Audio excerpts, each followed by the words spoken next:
Good evening and welcome to tonight's regional news. We start by telling you that only 37% of people in Latin America and the Caribbean have been fully vaccinated against COVID-19, said Director of the Pan American Health Organization, PAHO, Carissa Etienne, on Wednesday. Etienne stressed that governments should closely monitor local trends, partly due to the availability of vaccines. The PAHO director added that although several countries and territories of the continent have vaccinated more than 70% of their population, there are so many that have not even vaccinated 20% of their population. Jamaica, Nicaragua, and Haiti, she said, have not yet reached 10%. In Bahamas, the newly installed government of the Bahamas has pledged to tackle several economic and social issues affecting islanders as they seek to rise above challenges posed by the coronavirus pandemic. Among those measures will be a reduction in value-added tax VAT across the board. Increased pensions for seniors along with enhanced social assistance programs are also in the pipelines. Bahamian youth will also benefit from a national first job program that allows people between the ages of 16 to 25 to gain a one-year government-subsidized placement in a field of national priority. A second chance program will also be established to give youth who made bad choices an opportunity to give back to society. After years of consultation, the government may soon establish a cannabis industry, Governor General Cornelius Smith said as he read the throne speech, which is titled Blueprint for Change, during Wednesday's opening of Parliament. In St. Vincent and the Grenadines, out of an abundance of caution, Prime Minister Dr. Ralph Gonsalves has decided to limit the number of people he interacts with after being in brief contact with two persons who tested positive for COVID-19. On Wednesday, the Prime Minister says so far he took a PCR test, which shows he is negative for COVID.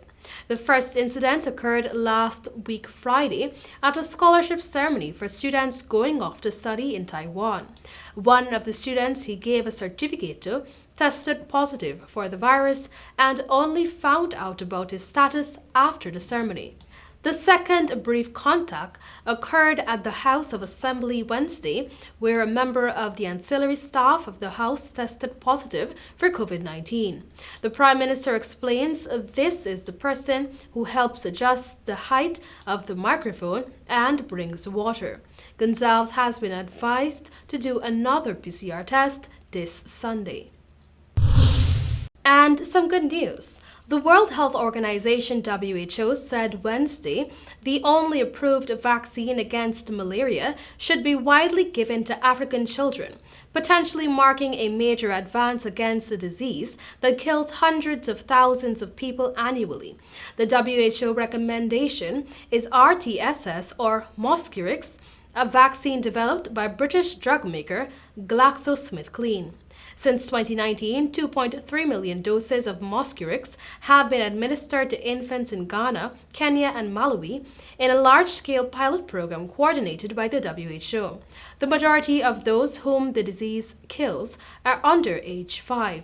The program followed a decade of clinical trials in 7 African countries. I quote, "This is a vaccine developed in Africa by African scientists and we are very proud," end of quote, said WHO Director General Tedros Adhanom Ghebreyesus. Malaria is far more deadly than COVID-19 in Africa. It killed 386,000 Africans in 2019, according to a WHO estimate, compared to 212,000 confirmed COVID-19 deaths in the past 18 months. The WHO says 94% of malaria cases and deaths occur in Africa, a continent of 1.3 billion people. The preventable disease is caused by parasites transmitted to people by the bites of infected mosquitoes. Symptoms include fever, vomiting, and fatigue. The vaccine's effectiveness at preventing severe cases of malaria in children is only around 30%, but it is the only approved vaccine. That was all for tonight's regional news. Thank you for joining.